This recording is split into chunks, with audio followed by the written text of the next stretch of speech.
आप सबको प्रणाम करता हूं। और विकास इतना हुआ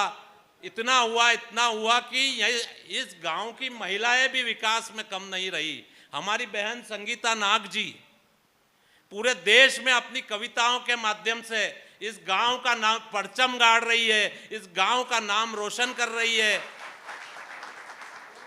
पिछले 2 महीनों में देवास के अंदर 2 बड़े बड़े कवि सम्मेलन संगीता नाग जी ने किए।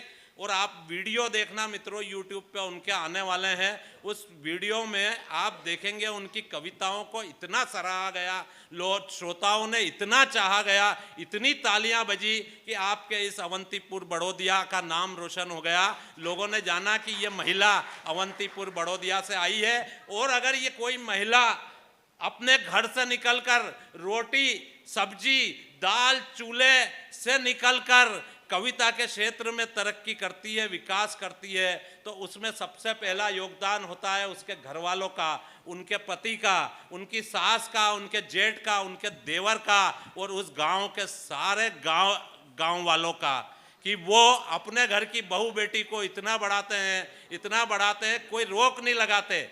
वास्तव में आप लोगों ने महिला उद्धार, महिला सशक्तिकरण की जो संकल्पना है उसको सही सिद्ध साबित किया। इसलिए आप सब लोगों को भी बहुत बहुत बधाई, बहुत बहुत आपका आभार। आपने पूरे देश को एक ऐसी बेटी दी है जो साहित्य में अपना नाम रोशन कर रही है। मैं संगीता नाग जी को भी बधाई देना चाहता हूँ।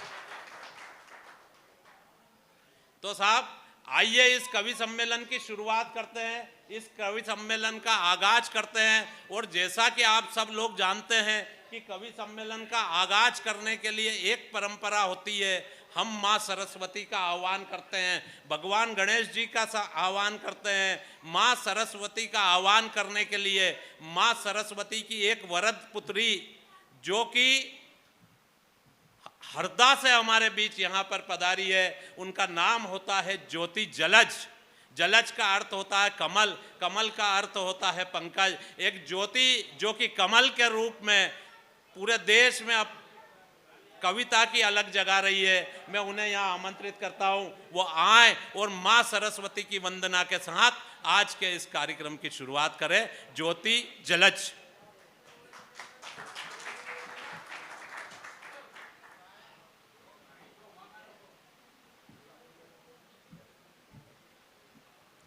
हेलो,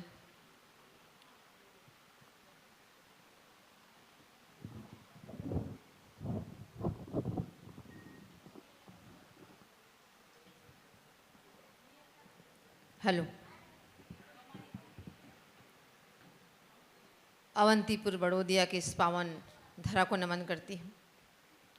और भाई साहब अभी माइक सेट करने आए, कभी भी आए तब भी आ जाना।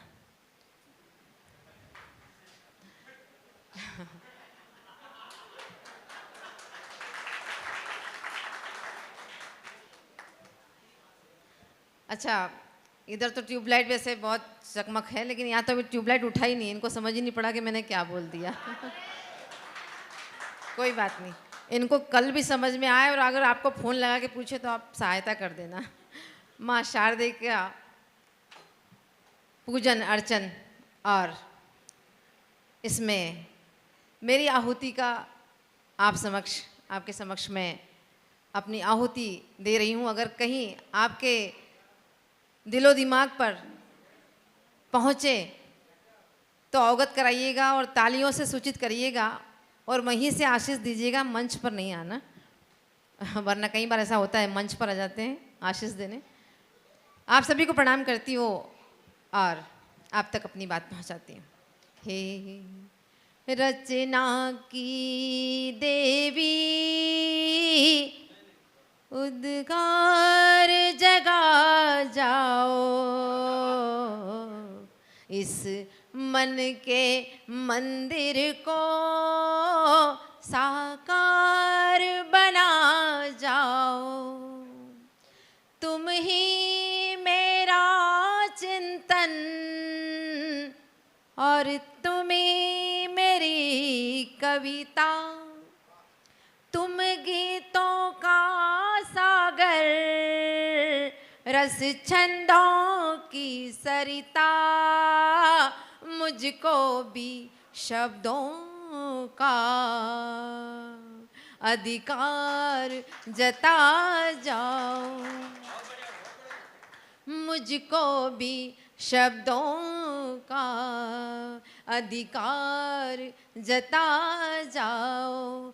तुम प्रातः आराध्या, तुम रामायण गीता, तुम प्रातः आराध्या, तुम रामायण गीता, तुम आखर आखर की हो जनक सुता सीता, कुछ मैं भी लिख पाऊं अधिकार जता जाओ, कुछ मैं भी लिख पाऊं अधिकार जता जाओ। तुम यमुना योगी की गंगा की सिरधारा, तुम सरस्वती संगम प्रज्ञा की रसधारा, इस मधुर मिलन पे तुम श्रृंगार लिखा जाओ, इस मधुर मिलन पे तुम श्रृंगार लिखा जाओ। बहुत आभार।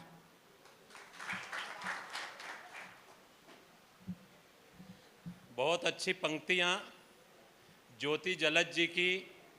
ज्योति जलद जी ने 22 पंक्तियों की माँ सरस्वती की वंदना आपके सामने की।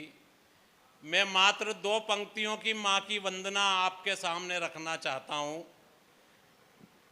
और वो वंदना क्या है कि शेर पे सवारी करके, शेर पे सवारी करके आजा शेरा वालियाँ, और भ्रष्ट भ्रष्ट नेताओं को खाजा शेरा वालियाँ। ज्योति ने 22 पंक्तियों की माँ की वंदना की। आप जागृत नहीं हुए, मेरी 2 पंक्तियों से आप जागृत हो गए। आपकी चेतना को प्रणाम करता हूँ। और मैं ये कहना चाहता हूँ मित्रों कि लल्ला को फिल्मों का ध्यान, लल्ला को फिल्मों का ध्यान, लल्ली को फैशन का ध्यान, मम्मी को डैडी का ध्यान, डैडी को लेडी का ध्यान, दोनों को 12 संतान देने वाला श्री भगवान। लल्ला को फिल्मों का ध्यान, लल्ली को फैशन का ध्यान, मम्मी को डैडी का ध्यान, डैडी को लेडी का ध्यान, दोनों को 12 संतान देने वाला श्री भगवान। घुसा कवि के घर में चोर, घर में घूमा चारों ओर, जब न मिला कोई माल उसे तो कवि बोला बिस्तर पर से, अरे जा रे ढूंढ कोई और मकान, यहाँ तो देने वाला श्री भगवान। और पति पत्नी में हुई तकरार, पति पत्नी में हुई तकरार, दिया पति ने थप्पड़ मार, पत्नी को आया गुस्सा, वो तान के बोली गुस्सा, आजा कर ले 2-2 हाथ, आजा कर ले 2-2 हाथ, बोले शंभू भोलेनाथ, बोले शंभू भोलेनाथ। और साहब बुड्ढा दूल्हा चढ़ा बारात, बुड्ढा दूल्हा चढ़ा बारात, 30 बाराती लाया साथ, और बुड्ढे दूल्हे के डर से दुल्हन भाग गई घर से, बुड्ढा रोया सारी रात, बोले शंभू भोलेनाथ, बोले शंभू भोलेनाथ, बोले शंभू भोलेनाथ। तो मित्रों, मैं आपसे ये कहना चाहता हूँ, आपको कोई टेंशन वेंशन लेने की ज़रूरत नहीं। ये जितने भी कवि यहाँ आए, कोई ज्ञान की बात नहीं करेंगे, और किसी ने थोड़ी बहुत भी ज्ञान की बात कर दी तो आप टेंशन मत लेना, क्योंकि मैं यहाँ पे बैठा हूँ, मैं कोई ज्ञान की बात नहीं करूँगा। और ऐसा नहीं है कि मेरे अंदर ज्ञान नहीं है, मेरे अंदर ज्ञान का अथाह भंडार भरा पड़ा है। पर क्या है कि ज़्यादा ज्ञान की बात करने का जमाना नहीं रहा। ज़्यादा ज्ञान की बात करो तो पुलिस बाबा समझ के पकड़ के ले जाती है। अब क्या है साहब कि बाबा का क्या है, देश के अंदर 2 ही चीज चल रही है शर्मा जी आजकल, एक तो बेबी, एक तो बेबी और एक बाबा। बेबी और बाबा। अब बेबी को क्या है, बेबी को बेस पसंद है, बेबी को बेस पसंद है, और बाबा को कैश पसंद है। बेबी को बेस पसंद है, बाबा को कैश पसंद है, किसी को भाजपा पसंद है, किसी को कांग्रेस पसंद है, पर हमको तो अपना भारत देश पसंद है, हमको तो अपना भारत देश पसंद है, हमको तो अपना भारत देश पसंद है। तो मित्रों, कोई टेंशन वेंशन लेने की जरूरत नहीं, क्योंकि क्या है कि इस कवि सम्मेलन में जो भी कवि आएगा आपको मजे देके जाएगा, इस बात का मैं आपको विश्वास दिलाता हूं। और आइए इस कवि सम्मेलन की शुरुआत करते हैं। और शुरुआत में पहला कवि यानी कि ओपनिंग बैट्समैन। और ओपनिंग बैट्समैन का क्या, चल जाए तो सचिन और नहीं चले तो अजरुद्दीन, चल जाए तो सचिन, नहीं चले तो अजरुद्दीन। और साहब, जो पहला कवि होता है ना, वो हलवाई के लिए भट्टी की जलेबी के समान होता है। हलवाई जब जलेबी बनाता है तो उस पहली जलेबी को भट्टी में फेंक देता है। इसलिए नहीं फेंकता है कि वो जलेबी भट्टी में जल जाए, बल्कि इसलिए फेंकता है कि उस जलेबी से अन्य जलेबियों में बरकत रहे। तो ऐसे एक बरकती कवि, ओपनिंग बैट्समैन सचिन तेंदुलकर, जो कि आपके गांव के पास पोलाई कला में निवास करता है, और कवि खानदान का, कवि घराने का निकला हुआ, जिसका कि नाम होता है ऋतुराज गुजर, जिसके पिता श्री लाड़ सिंह गुजर के सानिध्य में मैंने कविता लिखना सीखा, मैंने कविता पढ़ना सीखा। उस व्यक्ति का, उनके सुपुत्र का नाम होता है ऋतुराज गुजर। उस ऋतुराज गुजर को मैं आपके बीच आमंत्रित कर रहा हूं आज के कार्यक्रम की शुरुआत करने के लिए। आप लोग जोरदार तालियां बजाकर स्वागत कीजिए।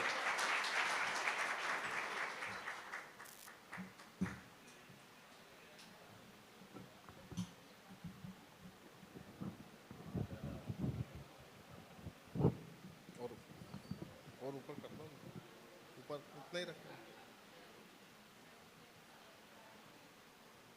माँ वाग वागेश्वरी, माँ सरस्वती को प्रणाम करता हूँ।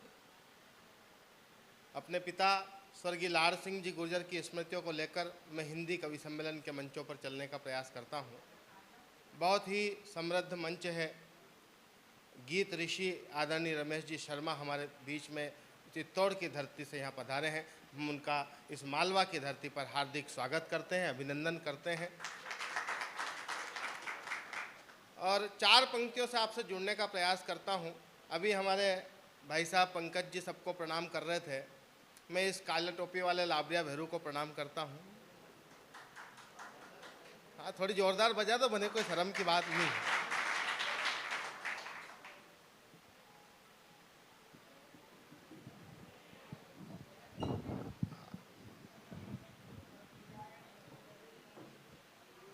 दूर दूर से पधारे अतिथियों को मालवा की मीठी मनुहार से मनाइए। आज की तारीख इतिहास में अमर हुई, माँ के जयकारों से गगन को गुंजाइए। तो भारती के बेटे आप श्रम के साधक सभी, स्नेह और श्रद्धा के सुमन महकाइए। और कवि सम्मेलन में आए सभी भाई, एक बार जोरदार तालियां बजाइए, एक बार जोरदार तालियां बजाइए। बहुत बहुत धन्यवाद। इतनी तालियों में मेरे छोरे छोरी पल जाएंगे। बहुत बहुत धन्यवाद आपका। बड़ा अच्छा कार्यक्रम चल रहा है। जो लोग अभी खड़े हुए हैं बाहर गेट पे, उनसे भी निवेदन है कि आप भी सही जगह देख के बैठ जाओ। क्या होता है साहब, आदमी सही जगह नहीं बैठता है तो उसके गलत जगह बैठता है, गलत जगह बैठने के गलत परिणाम आते हैं। मैं आपको बताता हूँ गलत जगह बैठने के क्या गलत परिणाम आते हैं। मैं अभी पिछले दिनों इंदौर कवि सम्मेलन में जा रहा, शाहजहाँपुर से बस में बैठा। जैसे ही शाहजहाँपुर से बस में बैठा, पूरी बस खाली, एक 20-25 साल की खूबसूरत मैडम बैठी हुई। मैंने कहा इसके पास बैठ जाओ, इससे अच्छी जगह कुछ नहीं हो सकती। मैं उसके पास जाके बैठ गया। साहब इतने में कंडक्टर आया, टिकट मैंने 500 का नोट दिया, उसने पट्टे ने 400 काट के 100 लौटा है। मेरा दिमाग खराब। मैंने उसको डांटा, ओ भाई साहब इंदौर के 200 लगते हैं। उसने पलट के जवाब दिया, जवाब अच्छा लग जाए तो फिर आपका ठहाका उठे। वो मैडम की तरफ हाथ करके बोला, भाभी जी है नहीं साथ में।